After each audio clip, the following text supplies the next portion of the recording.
Good evening and welcome to E24, an Oscars special tonight. Millions of you watched the 82nd Academy Awards and saw the Iraq War drama The Hurt Locker pick up an astonishing 6 gongs, including Best Picture. It was definitely a night of firsts, as The Hurt Locker's Kathryn Bigelow became the first woman in history to win the Oscar for Best Director.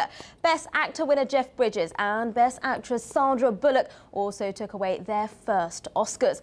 Well, earlier I caught up with our Hollywood correspondent Peter Bowes in Los Angeles. He said Kathryn Bigelow had a humble approach to receiving the Best Director award.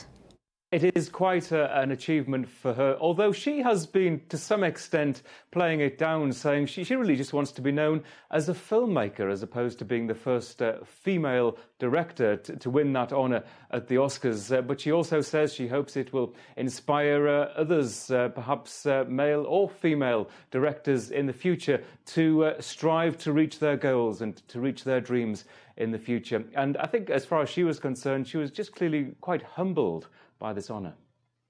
There's no other way to describe it. It's the moment of a lifetime. And I'd just like to dedicate this to the women and men in the military who risk their lives on a daily basis. What a great woman. And obviously she beats her ex-husband, James Cameron. I think for the Oscar voters, this was really just a decision between, do they go for a special effects-laden extravaganza that clearly breaks new ground in movie making, or do they go for a very carefully and tightly scripted movie about a subject that is very much in the uppermost in the minds of many Americans, and of course that is the war in Iraq. Yeah, we can see pictures there of the Hurt Locker, and obviously it cleaned up with 6 awards. Moving on to Best Actress. I hear that Sandra Bullock is going to be keeping her Best Actress Oscar along with her Razzie Award that she won at the weekend too. Yeah, I think she's very proud of both of these awards. The first actress to win both a Razzie and an Oscar in the same weekend. And, you know, Sandra Bullock is a very down-to-earth sort of person. And she is, if anyone was going to turn up at the Razzies and accept the honour, she would. She's just that kind of person. But also, it's a first for her. She's kind of reinvented herself as a serious actress. And she went out of her way to thank her fellow nominees, to pay tribute to them, people like Helen Mirren and Kerry Mulligan. And I think she'd thought carefully about her speech. Did I really earn this, or did I just wear you all down? Kerry, your grace and your elegance and your beauty and your talent makes me sick. Helen, she said to be an artist, you had to practice every day, and for reminding her daughters that there's no race, no religion, no class system, no color, nothing, no sexual orientation that makes us better than anyone else. We are all deserving of love. So Sandra Bullock wins Best Actress. And Jeff Bridges, did he deserve to win Best Actor? Well, this is the kind of award that goes for a lifetime achievement, as well as the performance of this particular year, which is in Crazy Heart. And yes, the Academy members certainly believe that that was a great performance, but this is his 5th nomination, 5th time lucky to win an Oscar for Jeff Bridges. And I think there was a certain sense that he finally deserved it. And very quickly, Monique, she won Best Supporting Actress. Will we be seeing a lot more of her? Oh, yes, definitely. I think a lot of people underestimated Monique. She was known, certainly in America, a lot as simply a stand-up comedienne. Now she's taken seriously as an actress. And she, I think, probably gave the most emotional speech. Thank you for showing me that sometimes you have to forego doing what's popular in order to do what's right. And baby, you were so right. Emotional Monique there, picking up her Oscar for Best Supporting Actress for, of course, her role in Precious. You're watching E24 with me, Tasmin Lucia Khan. Now, no Oscars special would be complete without a look at the dresses and the tuxedos. The Oscars really are the ultimate red carpet fashion show, with outfits ranging from all the way from chic to rather shabby. For some, the fashion is as important as the films. Well, a little earlier, I looked at the ticks and crosses of the Oscars outfits with Emily Dean, the deputy editor of InStyle magazine, and fashion designer Scott Henshall. Do you know, I think it was one of the best dressed Oscars in a long time, actually. There were some great frocks. It was very much Scott shaking his head.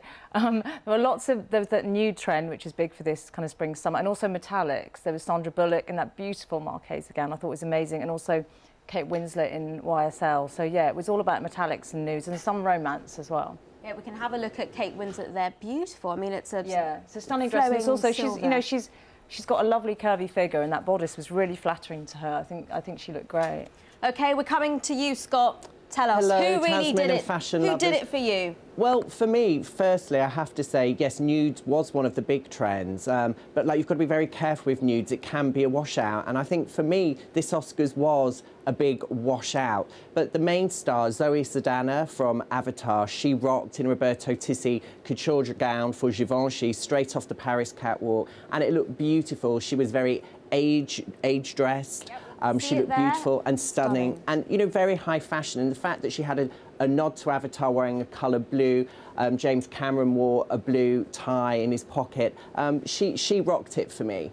Okay, Emily, who was the star of the red carpet for you? I loved Sandra because I felt she looked like a real winner and she really delivered. I also like Carey Mulligan. I think she looked great. She looked very young and cute and quirky. Okay, we can see Sandra there in that dress. Sandra looking fantastic. She played it safe. It was very safe, that dress, though. I mean, No, we I don't love agree, Marchesa, Scott. but I think it was gorgeous. She looked far elegant, too she looked simple. classy and stylish. She was the winner. Yes, you've got to be stylish for the Oscars, but I think she looked frumpy. Come on, she was the winner, and she could have done more with that lank hair of hers, too. Oh, okay. Wow. But you also Fighting mentioned there you liked Carey Mulligan. I did. She had the black strapless Prada cocktail dress. And I thought, you know, she's a young girl, and I think it was absolutely perfect for her. It was very quirky detailing. It had all these knives and spoons. You don't wear black on the red carpet. Oh, yes, you can wear black, Scott. Why shouldn't you wear black?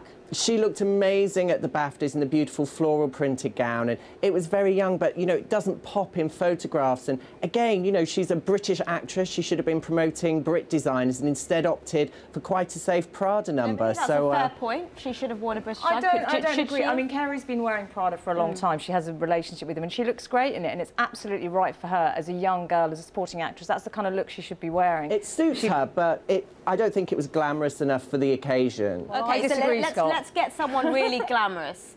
Vera Farmiga. Oh, yeah. Let's have a look at Vera Farmiga. What do we think of Vera? For me, too many ruffles. I mean, a Marchesa gown. Marchesa are known for doing these big ruffles. You know, but again, it looks far too flamenco for me. If we want a real star of the night, Jennifer Lopez in Armani Privé looked absolutely stunning. And again, metallics in that pale pink. She got it really right this year. You see, I think in order to please Scott, you'd have to wear Scott Henshall. That's the only way he'd be happy. I'd be happy with that. Emily, let's talk about the men, because it's quite difficult. How can they get in the picture?